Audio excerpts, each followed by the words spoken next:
que vocês têm que entender? O seguinte, na verdade, pessoal, essa patologia nem se chama mais enfermidade da membrana hialina, tá? Isso daí era um nome antigo que era dado para ela, justamente porque acabava ocorrendo a formação de membranas hialinas, o engrossamento ali dos tabiques alveolares, etc. Tá? Mas o termo que é utilizado por ela, até está lá no Nelson, nos livros, é síndrome de dificuldade respiratória, tá? Ou síndrome de distresse respiratório. E aí o livro próprio Nelson ainda coloca entre parênteses enfermidade da membrana hialina, tá? Mas o termo é síndrome de dificuldade respiratória, tá? E qual que é o problema disso? O problema disso é que, se eu falasse para vocês assim, olha, o recém-nascido está com síndrome, está com uma dificuldade respiratória, está com sintomas de dificuldade respiratória. O que seriam sintomas de dificuldade respiratória para vocês? Falem aí qualquer coisa. O que poderia ser? O guri acabou de nascer. O que vocês pensariam? Como? Dispneia, taquipneia. Taquipneia. Taquipneia. Vamos pausar aí, Sandra. Perfeito, taquipneia. Só que eu preciso saber, para falar que esse guri está com uma taquipneia, qual que é a frequência respiratória normal do recém-nascido? Qual que é? Não, 60, 100. Não, 100 a 160. Sei lá. 100 a 150, né? 100 a 150, frequência respiratória do recém-nascido, mais alguém? 26, Angel. 26, 40, 60. É de 30, frequência respiratória. Frequência cardíaca. Acima de 30. Aí, muito bom! Isso mesmo, pessoal. Então vamos tentar, né, realmente participar cada vez mais, né? Participar, porque senão eu fico falando feito bobo aqui. Realmente, a observação da Sandra foi perfeita. Vamos buscar uma taquipneia. Mas para isso eu preciso saber qual que é o valor normal para falar se esse guri está com uma taquipneia ou não. E o valor normal a frequência respiratória normal é de 30 a 60 incursões por minuto. De 30 a 60. Então, na observação da Sandra, com certeza esse recém-nascido está com mais de 60, certo? Então, ele está com mais de 60 incursões por minuto. Está com uma taquipneia. Então, beleza, já temos agora o nosso primeiro signo. Que mais? Já estamos vendo, ó, esse guri está com dificuldade respiratória. Por quê? Está com uma taquipneia. Que mais? Vai estar cianótico também, né? Cianoses, pode ter uma cianoses. Cianoses essa, que pode ser uma acrocianoses, só nos membros, nas extremidades, ou uma cianose generalizada. Então imaginem, gente, para isso vocês têm que imaginar. Nasceu o menininho está azulado agora, segundo a Lidiane, e taquipneico. O que mais? Os signos de dificuldade respiratória, Angel. Tá, mas quais são? Nasal, aleteia nasal, isso. Então, agora, olha lá, nosso recém-nascido está azulado, está com aleteio nasal, ele está com taquipneia e ele tem tiragem. E a tiragem desse recém-nascido, pessoal, é tiragem difusa, global. Ele está com tiragem intercostal, supraclavicular. O menininho está fazendo força para respirar, realmente. Outro, só mais um. Se possível. Se não der, eu vou falando para vocês. Enfim, e realmente, aqui ninguém falou, mas o guri pode nascer com apneia também. Então, a frequência pode estar aumentada, mas ela pode estar assim, o guri não está respirando. É um signo de dificuldade respiratória, uma apneia. Essa criança pode manifestar gemidos expiratórios. Tipo, ele respira assim, tipo... fazendo força para expirar, tá? É um gemido expiratório. E também ele manifesta com um signo que a gente chama de head bobbing, que é ele balança a cabecinha assim, ó. Head bobbing. Tipo, ele fica balançando na cabeça. Não tem tradução, não tem outro nome, é head bobbing. Significa que ele está com dificuldade para respirar também. E aí, qual que é o meu ponto aqui, com tudo isso para vocês? O meu ponto é que, gente, todos esses achados que vocês falaram aí, tá tudo certo, perfeito. Com isso, eu sei que essa criança tem uma dificuldade respiratória. Agora, eu não sei o que ele tem. Por quê? Olha o meu problema agora. Esse guri pode ter enfermidade da membrana hialina, pode ter síndrome da aspiração de mecônio, pode ter uma taquipneia transitória do recém-nascido, pode ter uma hipertensão pulmonar persistente, pode ter uma sepsis neonatal, pode ter alguma cardiopatia congênita, enfim, inúmeras patologias cursam com esse quadro clínico. E esse é o problema, tá? E aí, o que vocês têm que saber? Diferenciar como é a membrana hialina, como é a SALAM, né, que é a síndrome da aspiração do mecônio, e por aí vai, saber as diferenças de cada uma. Claro que no final o ideal seria montar uma tabelinha para diferenciar o que é próprio de cada uma, tá? Porque, por exemplo, o raio-x de cada uma delas tem um achado muito próprio, certo? O tratamento de cada uma delas é completamente diferente. Entendeu? Não adianta tá escrito surfactante aí para vocês já vão até entender que aqui o nosso problema é o surfactante. Mas não adianta o nosso paciente estar com SALAM, tá aspirando mecônio, e eu vou dar surfactante para ele para quê? Tô errado, entenderam? Então, tipo, o tratamento vai ser outro. Ou o nosso paciente está com uma pneumonia neonatal, tá com sepsis precoce, vou ficar dando surfactante para essa criança para quê? O sintoma vai ser o mesmo. E eu ainda digo mais, o raio-x vai ser o mesmo. O raio-x vai ser igualzinho da membrana hialina. Então a situação vai cada vez piorando, tá? Por isso que desde o ano passado, vocês vão ver que é importante que eu tenha uma boa anamnese, um bom exame físico, tá? Para poder justamente diferenciar esses quadros, tá? Como uma introdução, como todo esse apanhado, já deu para entender que dentro da síndrome de dificuldade respiratória, nós temos várias afetações. E vamos falar exclusivamente hoje da enfermidade da membrana hialina, ou síndrome de dificuldade respiratória, tá? Tá bem escrito, bem grande para vocês, surfactante aqui, tá? Alvéolos é porque isso daí é a palavra-chave para vocês. Então, pessoal, vamos lá. Acontece o seguinte, se eu acabei de falar para vocês que nos transtornos respiratórios, na categoria de imaturidade pulmonar, é onde a gente coloca a enfermidade de membrana hialina, então, olha o nosso raciocínio. Vai ser o seguinte, quanto mais prematuro for esse bebê, quanto mais estivermos diante de um bebê pré-término, mais chances esse bebê tem de ter a enfermidade de membrana hialina, porque ela tem relação com a imaturidade pulmonar, tá? Então a associação é o seguinte, pessoal, para vocês entenderem, porque a gente tem que entender, não é só decorar. Para vocês entenderem. Para falar da enfermidade de membrana hialina, a nossa causa, nosso problema aqui, basicamente está no seguinte, no surfactante pulmonar. Então, o surfactante pulmonar, se eu voltar lá da histologia para vocês, que eu sei que vocês gostavam do primeiro ano, ele era secretado a nível alveolar por uma célula chamada neumocito tipo 2, que está bem aqui. Tá? Nos alvéolos temos 3 células, neumocitos tipo 1, tipo 2 e os macrófagos alveolares. O neumocito tipo 1 servia para barreira hematogasosa. Tá ali revestindo os alvéolos, etc. Beleza. O neumocito tipo 2, certo? Tem inúmeras funções. Ele regenera o alvéolo, ele pode se transformar em neumocito tipo 1, pode até atuar na defesa, enfim. A função que importa para a gente é que ele secreta surfactante pulmonar. E esse surfactante pulmonar impede o alvéolo de colapsar.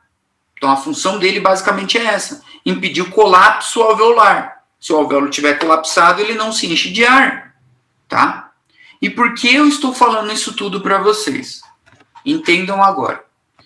Esse surfactante pulmonar, pessoal, o neumocito tipo 2, ele começa a produzir, presta atenção nesse dado, ele começa a produzir surfactante em torno da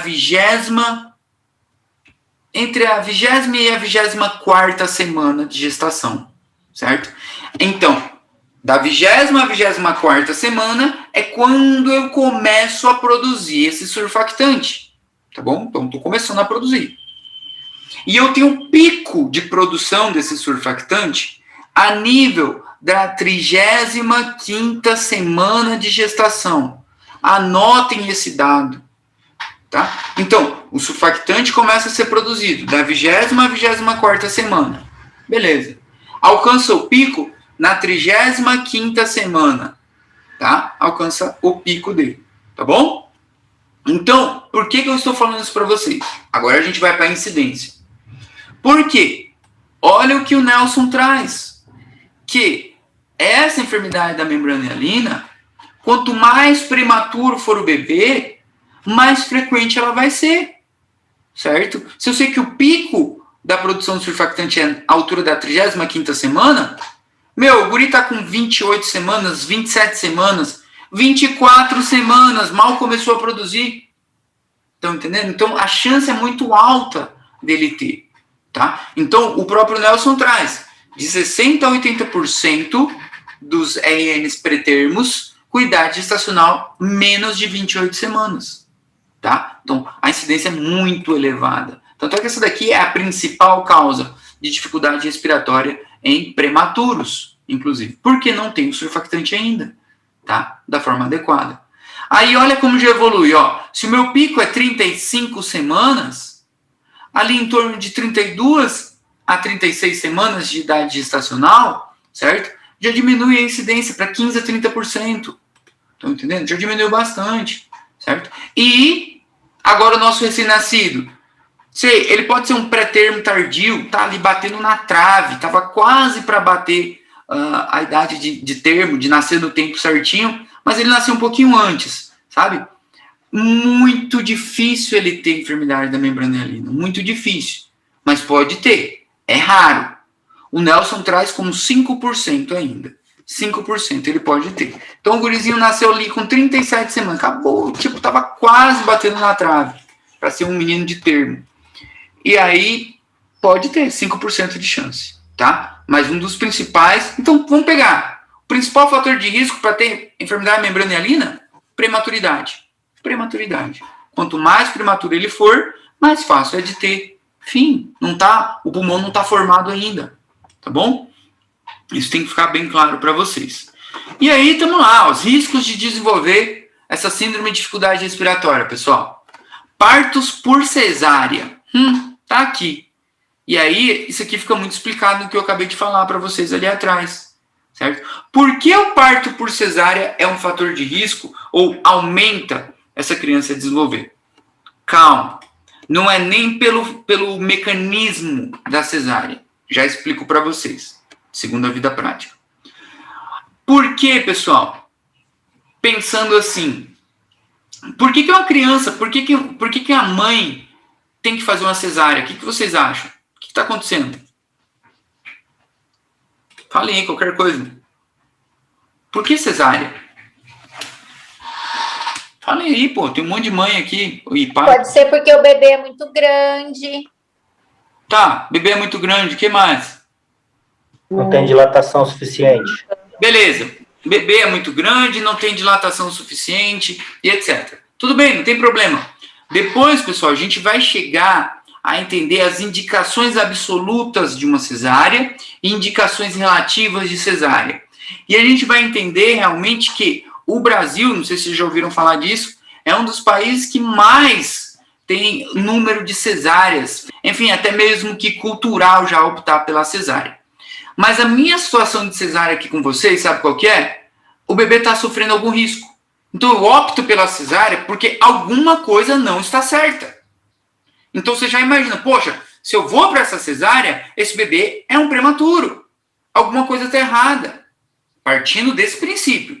Então, se o bebê nasceu de cesárea, além de ter todo aquele compromisso de maturação pulmonar que eu mencionei agora atrás para vocês, mas eu já estou diante de um bebê que vai vir com provavelmente alguma complicação, que eu vou investigar. Tá? Claro que existe a situação da cesárea, tipo assim, olha que ridículo essa daqui agora que eu vou falar para vocês. E vocês vão ver que faz muito sentido e é muita burrice. Isso acontece. Vamos supor que a mãe lá, o casal... Puta, eu falo burrice, fica muito grosseiro, né? Mas enfim, o casal decidiu que o menino tem que nascer no dia... Que dia que é hoje? Hoje é dia, sei lá, 17?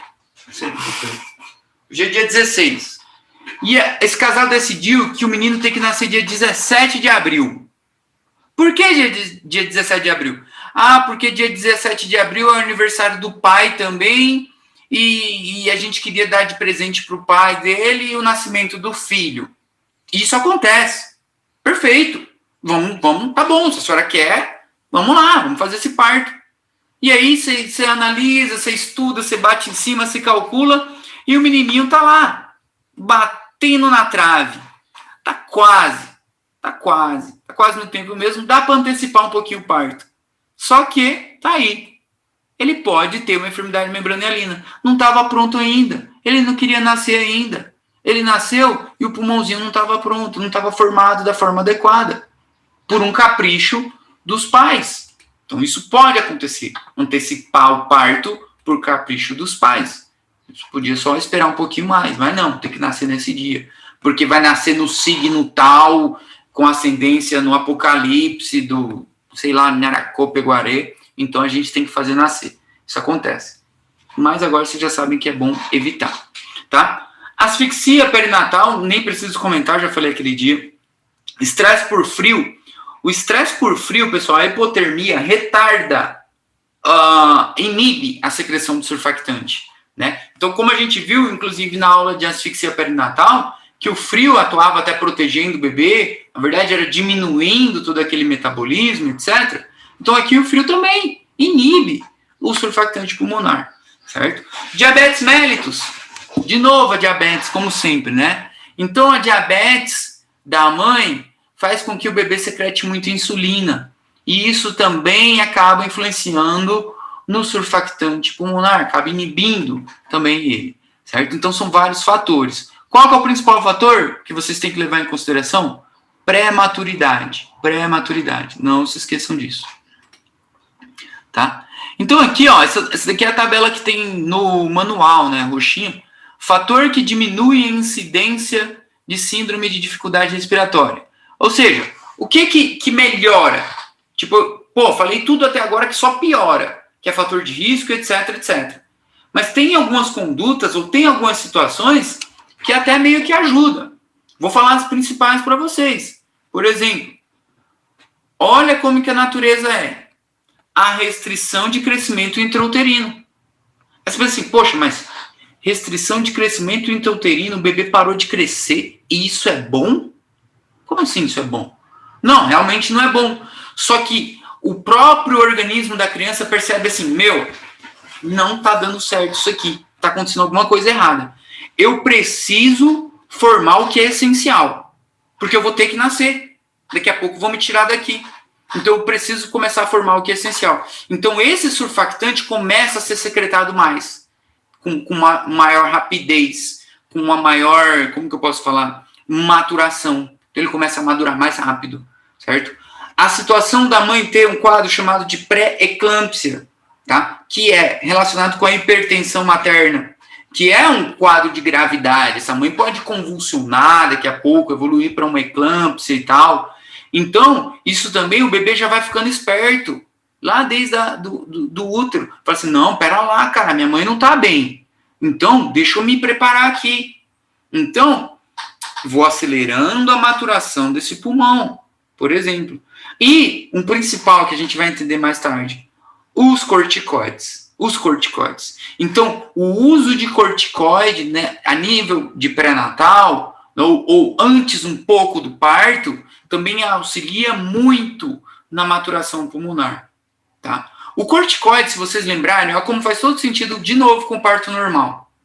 O corticoide, hormoninha secretada lá na suprarrenal, hormona do estresse, né? Todo mundo tem bastante corticoide, a flor da pele, o estresse a flor da pele, né? Então ela é liberada em momentos de estresse, corticoide. E se quer algo mais estressante para uma mulher, pode falar que não, né? Pode falar que não, do que um trabalho de parto, pessoal. A mulher tem trabalho de parto, ela está com dor, ela está nervosa, ela está ansiosa. Então, os corticoides dela vem à flor da pele. Então, o próprio corticoide da mãe no trabalho de parto ajuda a maturar o pulmão dessa criança, que vai renascer já já. Por isso que o trabalho de parto é algo assim perfeito, né? E tem que ser cada vez mais estimulado. Eu sei que não é, e não sou eu que vou colocar alguma coisa na cabeça de vocês. A vida vai. Mas é algo que é essencial, é natural, inclusive. Na cesárea não tem nada disso. Né? Na cesárea não tem. Então o corticoide tem uma função muito importante. Tá? E fatores que inativam o surfactante, como eu mencionei alguns para vocês, tá? Não que falei agora fatores que, tipo assim, tipo a prematuridade mesmo, eu não estou quase produzindo ainda, tô falando fatores que inativam o surfactante. É líquido no pulmão. Líquido no pulmão. Que líquido é esse? Sei lá, pode ser sangue, uma hemorragia pulmonar, pode ser mecônio, o guri aspirou, mecônio inativa o surfactante, ele não consegue respirar mesmo de vez. Estão entendendo? Então, quando tiver líquido no pulmão, certo? Eu inativo o surfactante pulmonar. E aí eu volto a falar do trabalho de parto de vocês. De novo. Acabei de falar que a passagem no canal vaginal ajudava a expulsar o líquido desse pulmão. Se eu tenho uma ausência de trabalho de parto, líquido nesse pulmão, líquido esse, que pode ser mecônio, pode ser sangue, pode ser líquido mesmo. Então, esse líquido está inativando o surfactante. Tá? E aí, vamos estar diante de um colapso pulmonar. Já, como eu vou explicar para vocês agora. Aqui, nessa parte. Não sei se estou falando muito rápido também, cara. Enfim, acho que vocês estão entendendo. É tudo bem tranquilo. Tá? Então, a causa, já falamos que é o déficit de surfactante, seja déficit da produção, de secreção ou inativação. Às vezes eu tenho surfactante, só que está inativado. Tá? E o que acontece? Como que é essa fisiopatologia aqui? Basicamente esse desenho aqui do Nelson, tá? Mas explicando de uma maneira mais resumida para vocês. A fisiopatologia da enfermidade da membrana hialina, resumidamente, pessoal, ridículo de fácil. Vocês vão dividir em duas coisas. A primeira, déficit de surfactante. Então, o déficit de surfactante leva a um colapso pulmonar. Acabou. Fim, é isso. É isso que tem que saber. Tá? Uma atelectasia pulmonar. Tá? Então, a deficiência de surfactante leva a um colapso pulmonar. Leva a um colapso alveolar, uma atelectasia. Tá? Aí, tipo, mas porra, e eu vou saber só isso de fisiopatologia? Não, vamos melhorar para explicar algumas coisas também. Então, o nosso ponto de partida, vamos lá. Então, você já tem os dois pontos. O déficit de surfactante e o colapso. Falta entender o que acontece aqui no meio. Então, o déficit de surfactante, ele aumenta a tensão no alvéolo, certo? Então, as paredes começam a ficar mais tensas. E, por consequência, eu vou ter o colapso. Fim, colapsei. Quando esse alvéolo está colapsado, é claro que eu vou ter uma diminuição na ventilação, porque o ar não consegue mais entrar aqui dentro. Acabou. Só que, olha só, eu tenho uma diminuição na ventilação, só que a minha perfusão tá até que normal, o sangue chega. O sangue chega, eu só não consigo oxigenar. Tá? E qual que é o problema disso? O problema disso é que a diminuição dessa relação ventilação por perfusão leva a uma hipóxia. Uma hipóxia leva um quadro de hipercapnia, aumento de CO2, diminuição de oxigênio na hipóxia, e acaba levando a uma acidose. Então é um combo. Hipóxia, hipercapnia e acidose. Tá aí. Isso aqui é o que causa a enfermidade de membrana hialina. E essa hipoxemia acaba levando a uma vasoconstrição pulmonar. Então, olha, agora começa a ficar mais sinistro isso aqui, ó. Então, pegando esse desenho do Nelson, ó, diminuiu o surfactante, levamos a um colapso, hipoventilação, certo? No ventilo, leva a uma hipóxia, hipercapnia e acidose, do jeito que está aqui. E aí vai levar uma vasoconstrição pulmonar. Quando eu tenho a vasoconstrição pulmonar, eu tenho o aumento da resistência vascular pulmonar. Então, se a resistência vascular desse pulmão aumenta, eu só vou piorando essa circulação aqui. E aí eu levo uma hipercapnia de novo. e aí eu levo uma hipóxia, e aí é tipo um círculo vicioso. E aí eu só vou piorando a situação. Mais acidoses e mais acidoses. Tá? Essa é a gravidade do problema. Até vou resolver aqui o surfactante. Tá? Mas a gente vai resolver sim.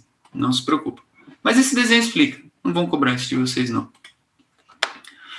Então aqui vem trazendo, ó lá. Os alvéolos são perfundidos, mas não ventilados, né? Chega o sangue, mas não chega o oxigênio. Hipoxemia.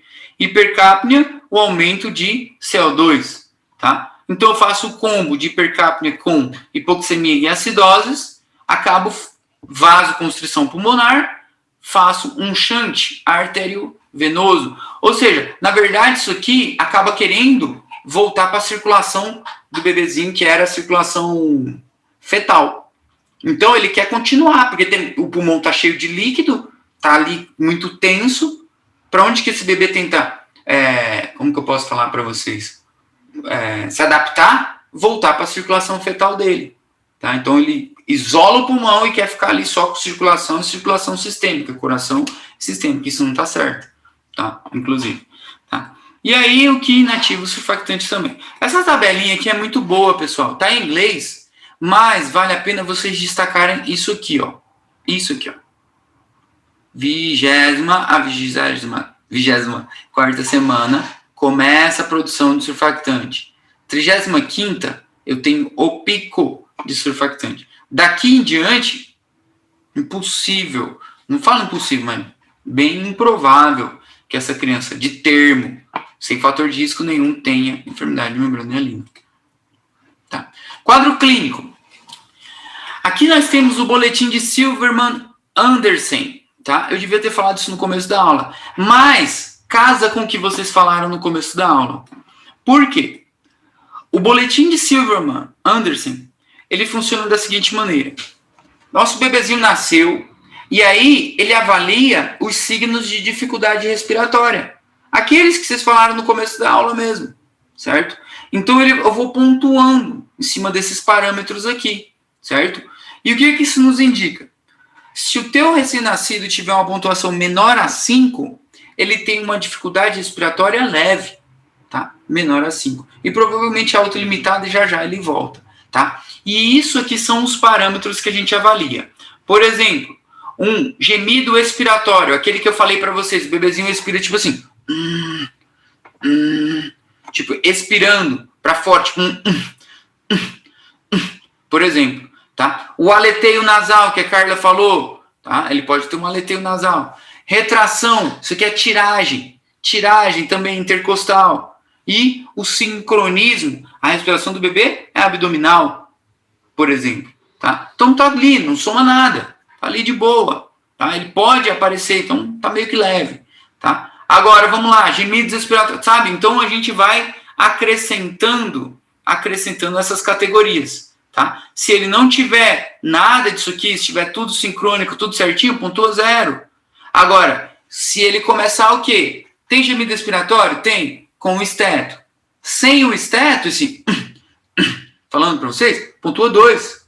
Estão entendendo? Aleteio nasal, que a Carla falou, não tem? 0. Mas ele tem, e bem intenso, pontua 2 de novo, já tem 4. Estão entendendo? Então, é para isso que a gente usa. Boletim de Silverman-Andersen. Quadro clínico. Vamos para o que importa agora. Realmente, era tudo aquilo que vocês falaram. Só que agora, vocês têm que entender o que está em vermelho ali para vocês. Há poucos minutos de nascimento. Então, realmente, como a Sandra falou, uma taquipneia. Legal, perfeito. Só que, vamos lá, nosso bebezinho nasceu, e depois de várias horas, tipo, depois de 10 horas que essa criança nasceu, ele está manifestando taquipneia. Será que esse guri tem enfermidade de membrana hialina? Não. Não. Porque, poxa, ele durante 10 horas respirou de boa. Então, eu tenho agora que buscar outra causa. Então, essa taquipneia que aparece tardiamente, outra causa. Não é isso daqui. Não é isso aqui. Colapso pulmonar não era, tá? Então, por isso que eu deixei em vermelho para vocês. É uma taquipneia minutos após o nascimento. Tá? Essa é o que tem valor, tá? E essa taquipneia, vamos lá, ela chega, o pico dela, em torno de 48 horas, tá? Então, eu posso ter todo esse desconforto respiratório, não só a taquipneia, mas todo o desconforto respiratório, com um pico de em torno de 48 horas, tá? Se eu não me engano, ou é o Nelson ou é o manual que traz de 48 a 72 horas, tá? Mas, enfim, pode ser de 48 a 72 horas, tá?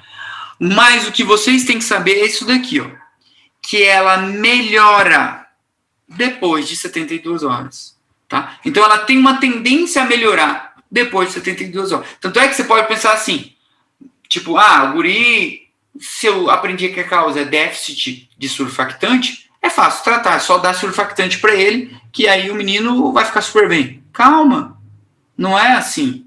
Isso aqui é autolimitado, às vezes o bebê, ele dá conta sozinho, não precisa de surfactante. Primeiro que é caro pra cacete, uma dose de um vidrinho daquele de surfactante. Eu acho que é mais de R$1.000, se eu não me engano. Depende da marca, inclusive. E segundo que é autolimitada. Então, se eu sei que depois de 72 horas, claro que eu preciso avaliar fatores de risco, etc. Tá? Se eu sei que depois de 72 horas ele vai melhorando, então o guri melhora.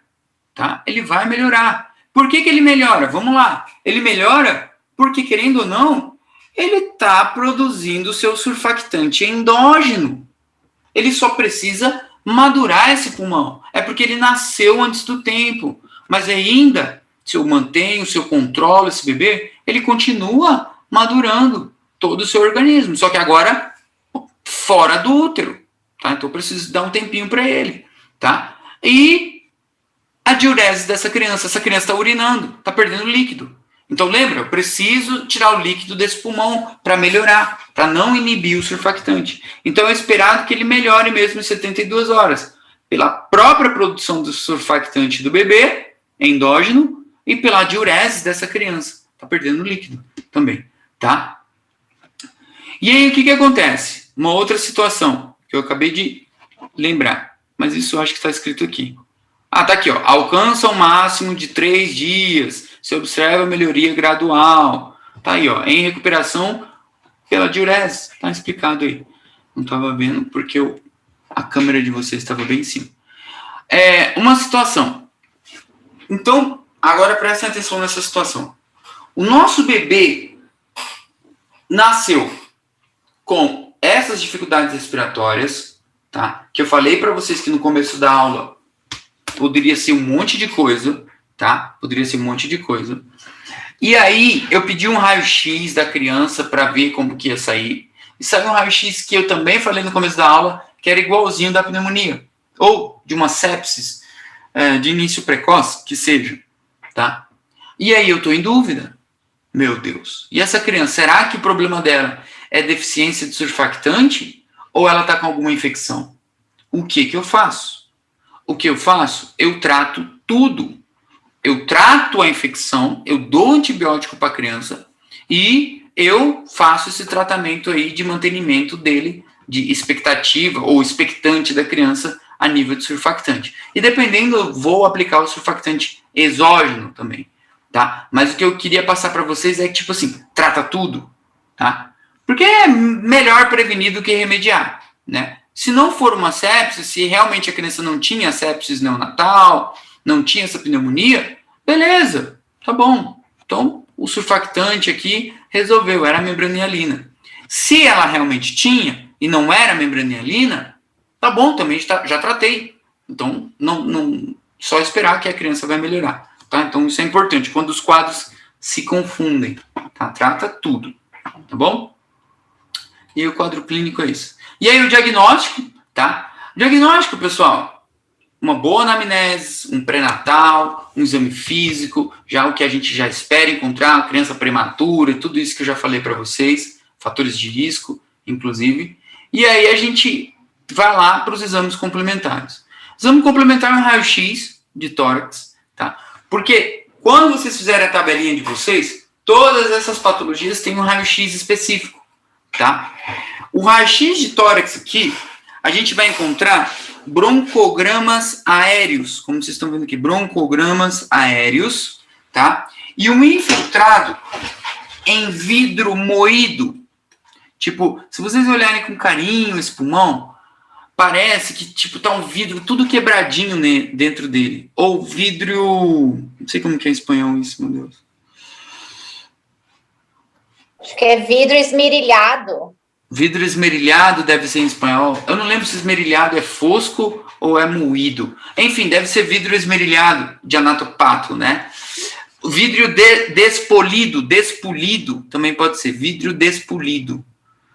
Isso vai estar no Nelson, certeza. Vidro despolido ou esmerilhado. Enfim, vidro quebrado, tá? Vidro moído, em português, tá? Esse é o achado. Então, colocou um quadro clínico para vocês. Tá falando de um recém-nascido, pré-termo. Pré-termo já chama atenção. Pré-termo, 29 semanas de gestação, aí tal. Silverman Anderson dele lá, tanto, pontuou tanto. E aí no raio-x, a presença de broncogramas aéreos. Ou no raio-x, uma granulação reticular fina com aspecto de vidro esmerilhado, por exemplo, tá? Ou vidro despolido. Não tem erro. Enfermidade da membrana hialina, tá? Agora, como eu deixei em vermelho aqui para vocês, ó, não é patognomônica. Por que não é patognomônica da membrana hialina? Porque, gente, a pneumonia neonatal tem um raio-x igualzinho esse. Então, não é para vocês baterem o olho e já achar que é membrana hialina. Cuidado, pode ser uma pegadinha de prova isso daí, tá? Então, a pneumonia neonatal tem o mesmo raio-x, mesmo vidro esmerilhado, mesmo broncoograma aéreo e etc. Como que eu diferencio os dois? Com uma anamnese. Com fator de risco para sepsis. Aí eu começo a pensar em pneumonia, certo? E aí, na dúvida, pede um hemograma também, uma hemocultura. Na dúvida mais ainda, trata os dois. Trata tudo logo, tá? Melhor do que complicar de vez, tá? Que mais? Diagnósticos diferenciais, pessoal, não preciso ficar voltando, como eu tinha falado para vocês, tá? Eu só vou pontuar os principais porque eu sei que são esses que vão cair para vocês. A doutora vai cobrar Salam de vocês. Então, diagnósticos diferenciais para se destacar. A síndrome da aspiração do líquido amniótico, Salam, tá? Outro diagnóstico diferencial, lembra do escape de aire que eu falei agorinha? Olha lá, é um pneumotórax, tá? Tá aqui, escape de aire também. Vamos deixar ele aqui, pronto, melhor ainda. Outro diagnóstico diferencial, taquipneia transitória do recém-nascido, também, eu sei que cai em prova. Cardiopatias congênitas, importante como diagnóstico diferencial, mas a gente vai estudar na parcial de cardio, lá na frente. Estudar não, a gente vai estudar. Vai ser dado bem daquele jeito legal. Outro, tá escrito errado aqui, hipertensão pulmonar, tá? Eu digitei errado, é pulmonar. Coloca um N aí, rapidão vocês corrigem, tá? Então, hipertensão pulmonar também. Então, basicamente, gente, sobre aquela tabela que eu tinha falado para vocês, montem taquipneia transitória do recém-nascido, hipertensão pulmonar persistente, ou nem tanto a hipertensão pulmonar persistente, mas Salam sim, e a enfermidade de membrana hialina sim. Essas três, os três é fundamental. E as outras vocês fiquem com o pé atrás, porque pode vir, tá? Que mais? Prevenção. Prevenção. Prevenção aqui, gente, é meio que utopia, por um lado, né? Porque vamos lá.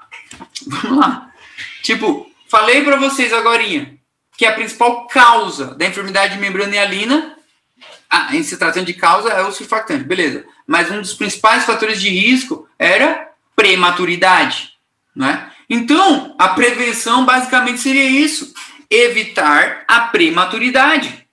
Agora me fala como diabos eu evito a prematuridade em algumas situações, tá? Se fosse fácil, beleza, mas não é fácil.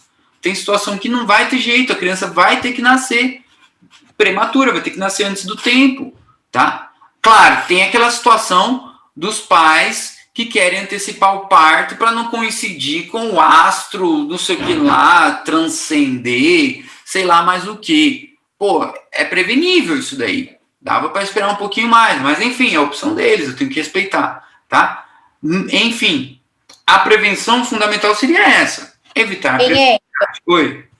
Oi. Por isso que eles pedem, às vezes, para a gestante fazer aquele repouso absoluto, que ela não pode fazer nada para não gerar o nascimento. Aquele repouso absoluto que algumas grávidas, eu já ouvi falar que algumas grávidas precisam fazer. Tá, entendi. Sim, vocês vão ver isso daí em GO também. Assim, depende da situação. É que você falou assim, repouso absoluto que tem que fazer. Depende da mulher. Algumas situações, pessoal, realmente podem despertar um trabalho de parto. Podem antecipar um trabalho de parto. Mas aí depende da minha gestante. Depende do que eu estou fazendo, tá? Realmente, isso também pode acontecer. Um trabalho de parto antecipado, prematuro, e aí tem vários, ruptura de membrana uterina, prolapso de cordão, desprendimento, de placenta, tem um monte de coisa que vocês vão ver em GO que podem cursar realmente como trabalho de parto antecipado. E aí, porventura, o bebê é prematuro, mas o nosso foco realmente é a pediatria.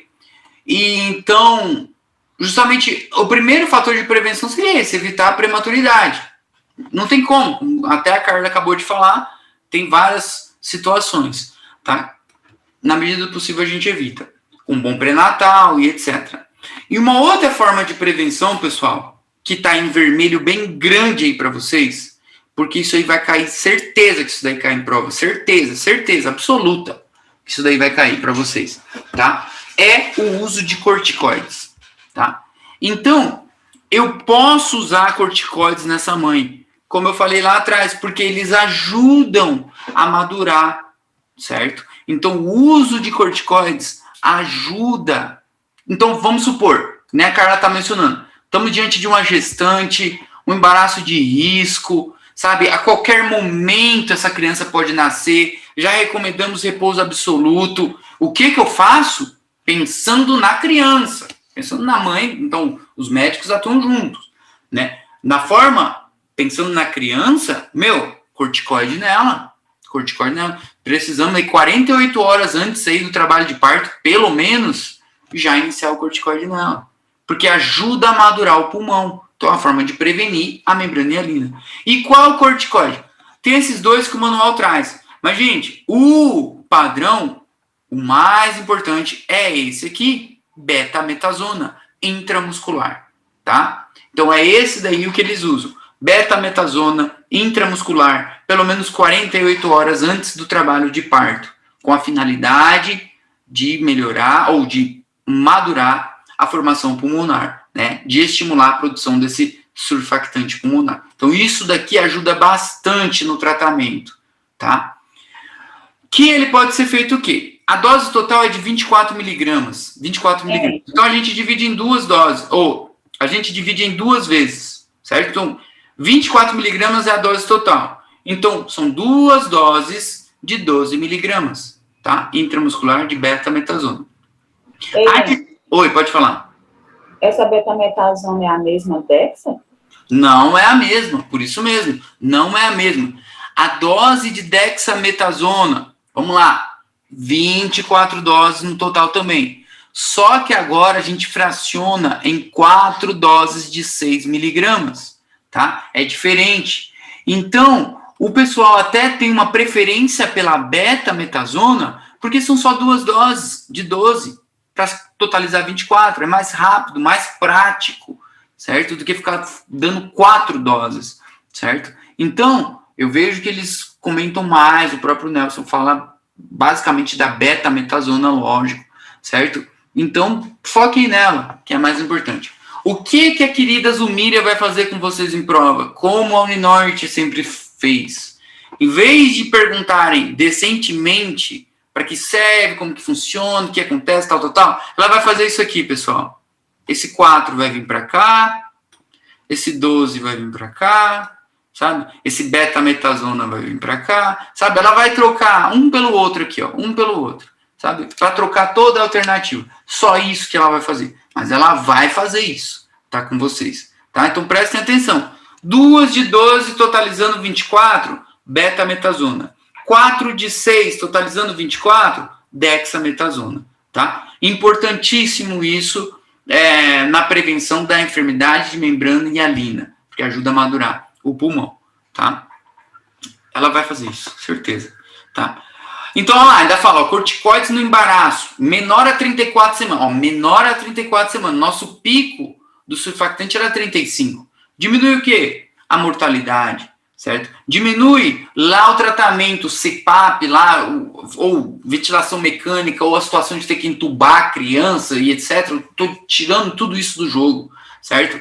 Diminui a situação, ou a probabilidade dessa criança ter sepsis neonatal, ter, sei lá, uma asfixia perinatal também, querendo ou não. Então, é importante fazer isso daqui como forma preventiva, tá?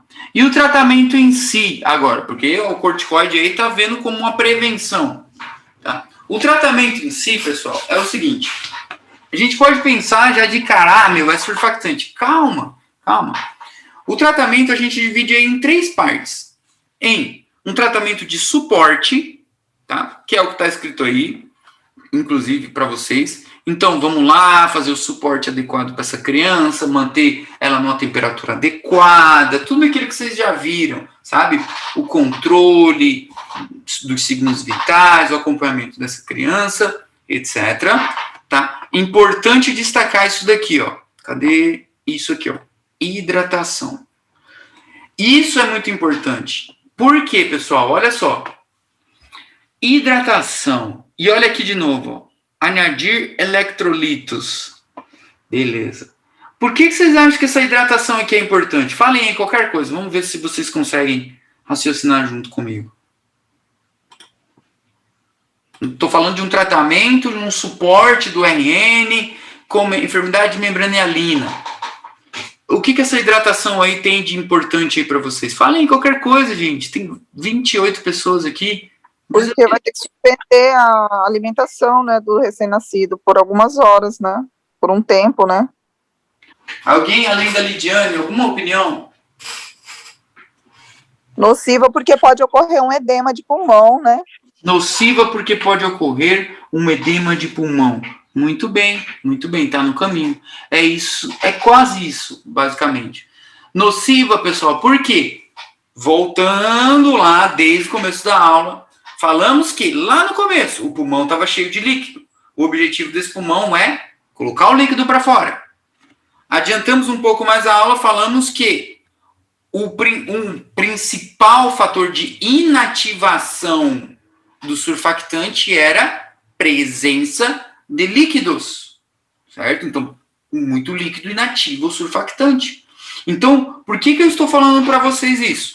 Porque o excesso de líquido pode levar a uma descompensação dessa criança. Eu hidrato? Porra, é tratamento de suporte. Claro que eu tenho que hidratar. Claro, eu tenho que alimentar essa criança. Perfeito, legal. Só que tenho que cuidar. O excesso de líquido pode levar a uma descompensação dessa criança. E, olha só, né, a Lidiane falou muito bem, inclusive.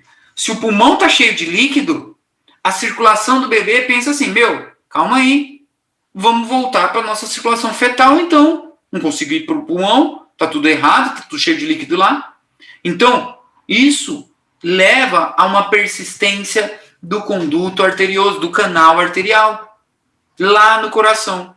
Tá? Isso está errado, não é para ele persistir, ele tem que se fechar com o tempo. E aí a criança vai ter uma insuficiência cardíaca. Olha a desgraça que foi virando por uma sobreidratação. Então, essa sobreidratação descompensa, porque o pulmão se enche de líquido, que nem ela falou, que acaba levando a uma persistência do canal arterial, que acaba levando a uma insuficiência cardíaca, que pode levar também um quadro chamado de displasia broncopulmonar, que formam as fibroses no pulmão da criança também. Tem isso daí, tá bem, no Nelson mesmo, termina a parte de membrana hialina, aí começa, displasia broncopulmonar. Vale a pena ler? Sei lá, acho que não. Mas só para saber que existe. Tá? Então, essa hidratação aí, gente, nesse tratamento de suporte, cuidado. Pode sobreidratar a criança. Tá? O que mais? Então, temos o nosso tratamento de suporte. Beleza. Temos uma etapa de oxigênioterapia e suporte ventilatório. Se a gente falou que tudo vai depender da idade gestacional da nossa criança. o tratamento, o suporte não vai ser o mesmo de uma criança que nasceu com 1 quilo, certinho, ou menos de 1 quilo, e 27 semanas. De uma que nasceu ali com suas 34, 32 semanas, às vezes 35, certo? E tanto é que a gente viu que essa patologia, ali para o 3º dia, ela já começa a melhorar. Então, eu dou esse meu suporte, essa oxigenoterapia mesmo para essa criança, perfeito. E um suporte ventilatório, tá bom? Ninguém falou ainda de surfactante. Não foi falado reposição de surfactante ainda, tá? Então, eu tenho um tratamento de suporte, uma oxigenoterapia com uma suplementação ventilatória, ou um suporte ventilatório. Perfeito, tá? Perfeito. E aí, beleza, vamos para a nossa 3ª opção também. Reposição de surfactante. Aí a situação é outra. Agora, realmente, fala, não, é muito prematuro, fator de risco XYZ, essa mãe fez o uso de opiáceos na gestação, de drogas de abuso e etc, não tá legal, vamos já para um surfactante exógeno, tá? E esse surfactante exógeno, pessoal, ele tem que ser implementado numa técnica que a gente chama de INSURE, que é intubar, surfactante e extubar. INSURE, se escreve, INSURE, tá? Acho que está escrito aqui em algum lugar, peraí. Fica melhor para vocês. Onde que eu escrevi isso, Jesus? Diz para mim que eu escrevi. Aqui, ó, INSURE, intubar, surfactante, e esse E é de extubar. Tá? Então, basicamente, o uso desse surfactante tem que ser assim, tá? Rápido. Eu só entubo o bebezinho para pôr o surfactante e já extubo. E aí ele volta para o CPAP, tá? Para a ventilação com pressão positiva, de via aérea. Beleza. Não precisa entubar a criança, não. Deixa ali, na oxigenoterapia, no seu suporte ventilatório. Deixa ali, de boa, calma, ele vai melhorar. Tá bom? 72 horas depois, pode ter certeza que essa criança vai melhorar. É o esperado, tá? E, como eu vi agora aqui embaixo, ó, é difícil distinguir a síndrome de dificuldade respiratória de uma sepsis neonatal, certo? Então, tô na dúvida se essa criança está com uma sepsis, eu trato também essa sepsis. Põe antibiótico na criança também. Ampicilina e uma gentamicina, pelo menos. Estou tratando tudo, não quero problema, tá? Então, é o ideal, tá? Então, sobre o tratamento, um tratamento de suporte, uma oxigenoterapia, suporte ventilatório e, por último, se não tiver jeito mesmo, etc., reposição de surfactante. E esse surfactante, como que ele é feito? Seguinte, profilaticamente, tá? Geralmente é de forma profilática. Deixa eu me arrumar aqui e tomar um tereré, que a gente já vai terminar. Enfim, o surfactante, vamos lá. Por isso traz aqui, ó, um tratamento de resgate muito precoce. Esse tratamento de resgate muito precoce é como se fosse um tratamento profilático, sabe? Então, vamos lá. Estamos diante de uma criança, idade gestacional, menos de 28 semanas, menos de 1 quilo. Essa criança, é profilático o surfactante nessa criança. Não preciso nem pensar 2 vezes. Se o pico da produção do surfactante é 35 semanas, tem menos de 28, coitado, nem está produzindo ainda. Então, vamos com surfactante exógeno, tá? E aí, como que a gente faz esse surfactante? O seguinte, na traqueia, endotraqueal, tá? Então, eu vou entubar essa criancinha, esse bebezinho, e aí vou colocar o surfactante nela. E logo em seguida, extubar. E aí ele vai para o CPAP, que deve estar em algum lugar aqui escrito. Aqui, ó, esse CPAP. Tá bom? A questão da intubação, gente, é que é uma intubação rápida. É só para fazer a medicação. Não é para ficar ventilando lá no pulmão da criança, nem nada do tipo, não. É só para pôr o remédio mesmo. Tá? Eu já vou mostrar agora. Então, entubar a criança mais o suporte ventilatório, depois, né, com o CPAP. Tá? Então, eu entubo, passo a medicação e continuo com o suporte aí, com oxigenoterapia e o suporte, com esse CPAP. Quer ver? Aqui, o surfactante. Eu coloquei um vídeo para vocês, inclusive, né? Como sempre, eu trago um vídeo para vocês verem como que é feita essa medicação. Assim, não fica dúvida. tá? Então, a nossa técnica, pessoal, o nosso método é esse aqui, ó, o Ensure. Eu intubo, eu aplico e eu extubo logo em seguida. Depois de estubar, ele volta lá pro CPAP. Fim. E a gente monitora a criança. Vamos lá aqui o vídeo para vocês verem. Olha lá. Ele está intubando. Vou baixar o volume aqui. Ó. Você imagina que deve ser fácil intubar um recém-nascido, né? Intubando a criança.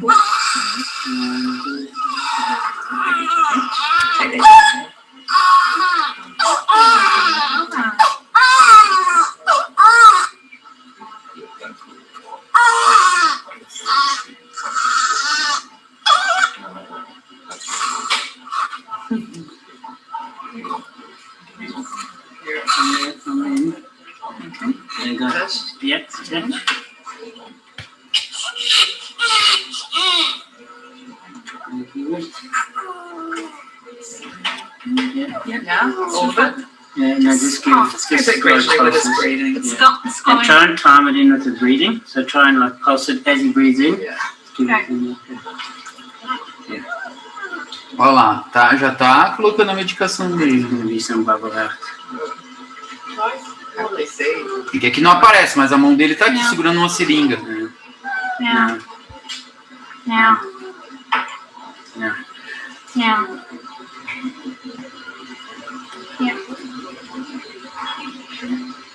Não, que agonia, mas o gurizinho vai melhorar rapidão. Olha lá, ó, a medicação toda ali, já foi. Terminou. Ó, terminou e estubou. Estubou. E volta pro CPAP. Pronto.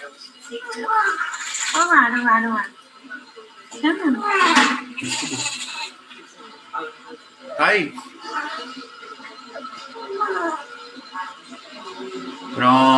Pronto. Já vai estar em casa, tá? Então, basicamente, para vocês verem, realmente, a Lidiane perguntou, entuba, o que faz, isso aqui, ele ventila e tal. Não, é só para pôr a medicação mesmo, como vocês viram aqui na tabela.